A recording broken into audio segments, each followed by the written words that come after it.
هر وقت میگفتن یکی از فیلماتو بگو که دوست داری بیشتر از بقیه، میگفتم کلوزآپ.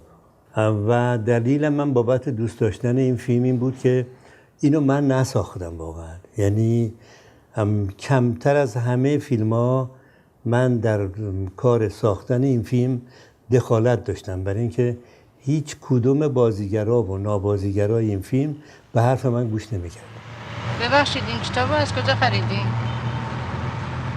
کتاب فروشی. کدوم کتاب فروشی؟ می‌خواستم یکی بخرم.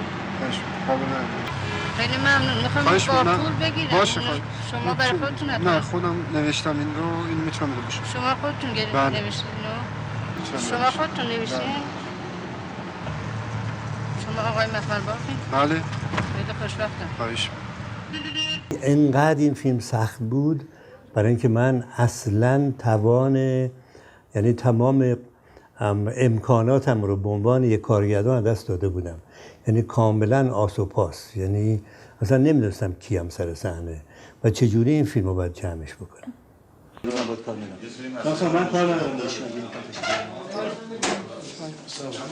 پیامم آقای مخمل بگید. چی بگید؟ بگید که ما با بایسیکلانی زندگی میکنم. من بالاترین رنجی که در دوران فیلمسازیم کشیدم از دست حسین سبزیان بود در دوره 40 روزه که فیلم برداری میکردیم. هیچ جوری راه نمیداد. تقصیر خودم هم بود، یعنی باور نمیکنید. ما یه عکسی داریم روزای اول جلوی زندان و یه عکسی گرفتیم، عکس دست جمعی روز آخر جلوی زندان و باور نمیکنید که من موهای خودم رو تو این 40 روز فیلم برداری از دست دادم، برای اینکه مطلقاً نه شب و نه روز خوابم نمیبرد. دیدی؟ بله. آقا صدا قطع شد. چه؟ صدا قطع شد. یعنی چی؟ یعنی چه قطع شد؟ یا از فیشه یا از میکروفون گردنی آقای مخمل باف. وسایل مستعمل دیگه. سیمش از داخل قطع بس میکنه. آقای سبزیان هستی؟ خب شما خوبه. چرا گریه نکن؟ ببینن نکن این کارو. کی اومدی بیرون؟ کی اومدی بیرون؟ ببینم من ببینمت. خب کی اومدی بیرون؟ کی اومدی بیرون؟ ببینمت، من ببینمت. بریم بریم اینجا، بیا اینجا. خب الان حالت خوبه؟ ها؟ میخوای بری کجا؟ من میرسونم. دیده بودی منو؟ قبلا؟ تو فیلم، کدوم فیلم؟ عروسی خوبان. حالا مخمل بافی بهتر یا حسین سبزیانی؟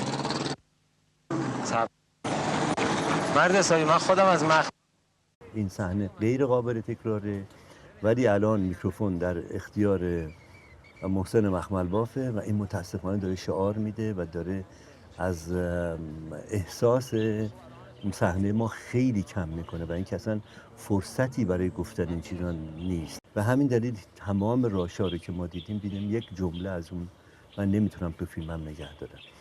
این بود که تا اونجایی که میگه مرد حسابی من خودم از که قرار بود بگه مخمل باف بودنم خسته شدم، من نگه داشتم تا سر مخش، بقیه‌شو پاک کردم و فکر کنم این راه حل تنها راه حل خوبی که بگیم صدا خراب شد. ببخشید مخمل باف هستم، محسن مخمل باف. سلام علیکم. حال شما خوبه؟ من تصمیم گرفتم که این فیلمو بسازم. زنگ در خونه ی آقای آهنخواه رو زدم. یه دختر خیلی جوونی اومد دم در، گفتش که شما؟ گفتم من کیارستمی‌ام. گفتش که کارت شناسایی. همین دختری که اینجا نشسته. گفت کارت شناسایی. گفتم من کارت ندارم.